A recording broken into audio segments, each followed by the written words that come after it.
Hi you guys, I'm having an okay morning, so I thought I would come and give you a quick update because the last time I spoke to you I'd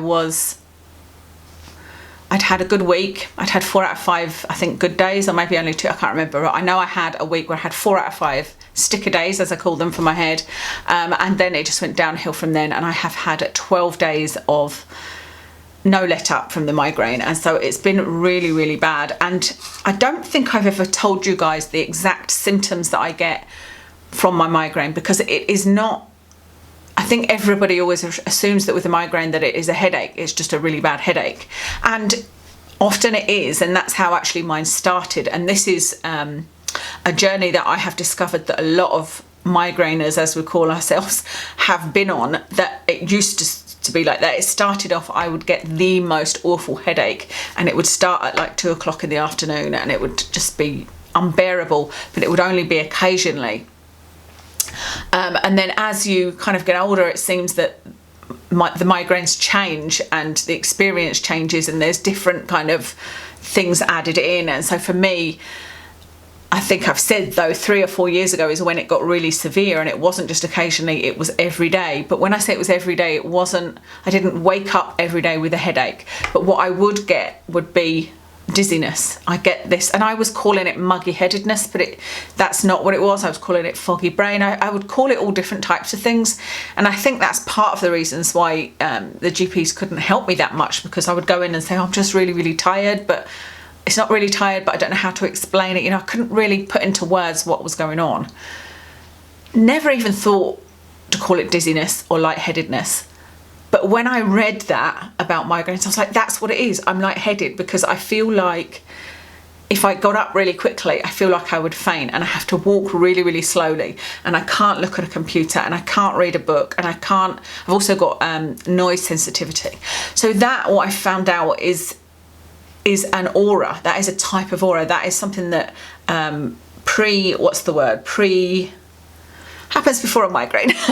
And so I would find that sort of about 11-12 o'clock I started to get this dizziness. I started to get this noise phobia or noise sensitivity, which I'm not talking massive big noises. I mean, like, I couldn't listen to the sound of the microwave, because I would try and put my microwave heat pad into the microwave, and that is just, it's like, oh, that's so loud. And then if my husband was like making a drink, he'd put the kettle on, I'd be like, no, please be quiet. And so he knows now. I mean, if he's emptying the dishwasher, he's like, you know, carefully doing it, as I do as well.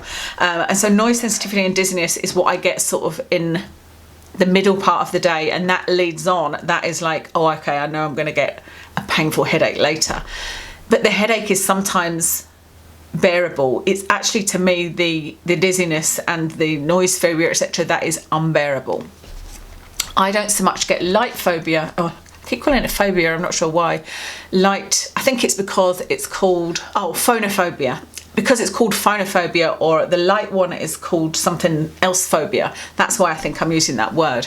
But I did used to have light sensitivity, and I would have to, you know, be in a completely dark room with an eye mask on, which I hate. I hate wearing an eye mask, but it's the only way I could completely have no light at all, you know.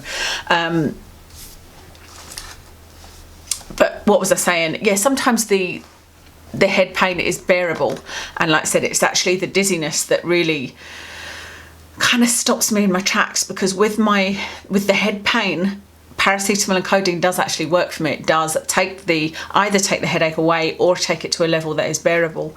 But with the dizziness, nothing works except for tramadol. And that's the bit, when I've got the dizziness, I can't focus on anything. I can't really make any decisions. I have had to take Watson for a walk when I've been feeling like that, and it's just torture, because I feel like every time he drags me, I can feel it in my head. Any sort of jerky movements, any barking, and just walking fast makes me feel like I'm about to faint, you know. So that's the trickiest part for me. So the last 12 days I have had, like I said, no let up, and it's been sort of when I've got up in the morning until yesterday. Yesterday I had the morning, and then it was bad again from lunchtime. But before that, 11 days of getting up in the morning, feeling dizzy all morning, then feeling, you know, the head pain all day, feeling a bit better in the evening after dinner. So I have made an appointment with the GP next Tuesday. That's the only appointment they had. It's a telephone call because I don't have any rescue medication. I think most people with migraines have some kind of rescue medications. There's something they can take that I don't know whether it gets rid of it for them, but it certainly would make it bearable so that they can get on with life. I have nothing like that, and so it's really difficult because there's things I need to do. You know, I needed to go to the opticians, and I was like, oh God, the last thing I want to do is be sitting talking to an optician. So I think most migraineurs take triptans of some kind, or they take aspirin. Aspirin is something that is supposed to work for migraines. I can't take aspirin because of my stomach problems. Remember, I used to be on ibuprofen for these headaches, and I think that's the other thing. I did stop taking the ibuprofen 3 or 4 years ago, so I think that was helping. I can't take any anti-inflammatories now. It just has damaged my stomach so much. And the other thing is triptan. So I have tried sumatriptan and had different experiences with it. I tried it years ago and it made me feel very, very weird and dizzy, even dizzier. And so I wasn't keen on it, but I tried it again recently and it did absolutely nothing. It did not take away any of my symptoms at all.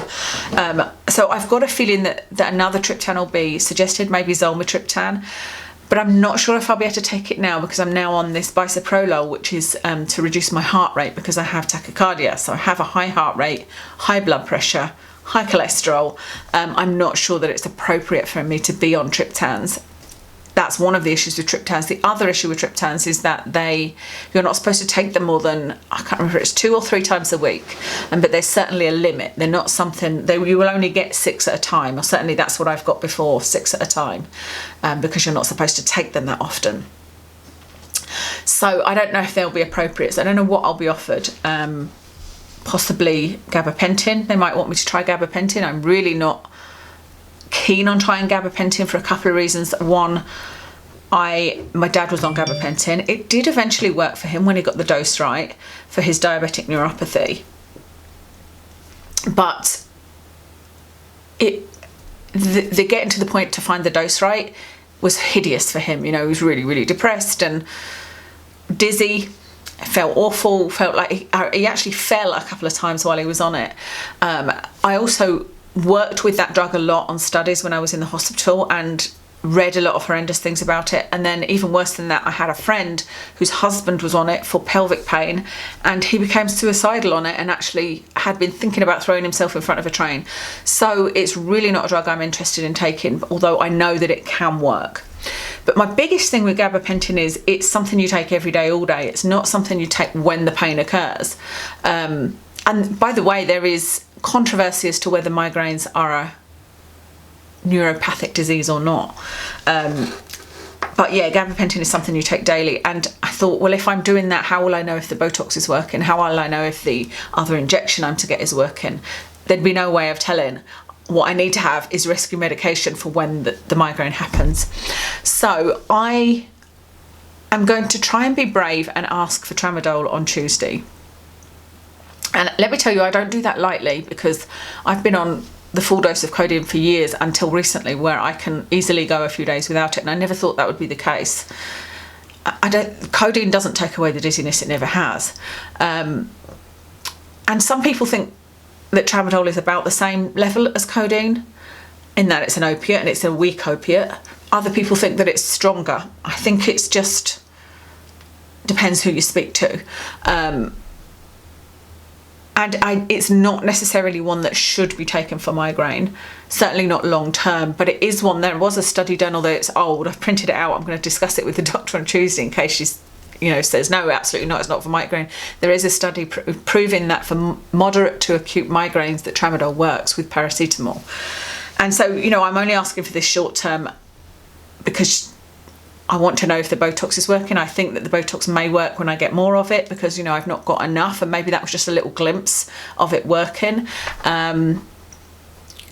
And if it doesn't, then maybe the Aimovig injection that I'm going to get will work. But I want to be able to know if these things are working. And I think the only way to do that is to have a medication that I only take if I get a headache. But yeah, hopefully I'll tell her, there is a treatment plan, so I'm not asking for pain relief forevermore because I have hopefully a solution to this. So tramadol I know works because I've had tramadol over the years for different reasons. I was given tramadol for Watson, which is human tramadol, so you have to sign a form to say that you're okay with giving your dog a human medicine. And he was given it for, you know, when he was on his when he had his tumour and he had it removed, he was given it for the pain there. So he took it a few times. He was absolutely fine on it, worked really well for him, but he never needed to take the whole course, so I just had some there, you know. I also was given some when I had my knee operation, and my dad gave me some as well. My dad actually gave me a strip when I was in A&E with the stomach pain from the ibuprofen. But it was a drug that I was really quite scared to take because I never realised that it was sort of about the same as codeine, really. But I thought I would try it for these headaches. It's only in the last few months that I've tried it because I don't have many of them, and it works perfectly. It absolutely takes away the dizziness, it takes away the pain, it takes everything away. So I've been really careful with the, you know, the few that I have, and I'm making sure I don't take them lots of days in a row, which is why some days I can take them. I've been saving it for, like, if I've got Watson and Kev's golfing and I know that I'm going to need to take him for a walk, then at least I've got something I can take. But like I said, they're not going to last forever, and they're not on prescription for me, so we'll have to see what the GP says. Let me know if anybody out there has been prescribed tramadol for migraines. It'd be interesting to know.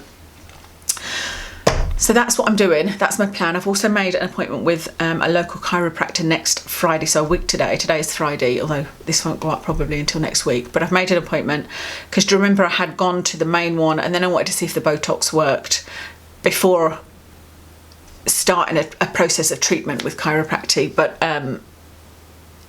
if it is working, it's still only working a little bit, and so it would be good to see if chiropractic can at least help me a little bit.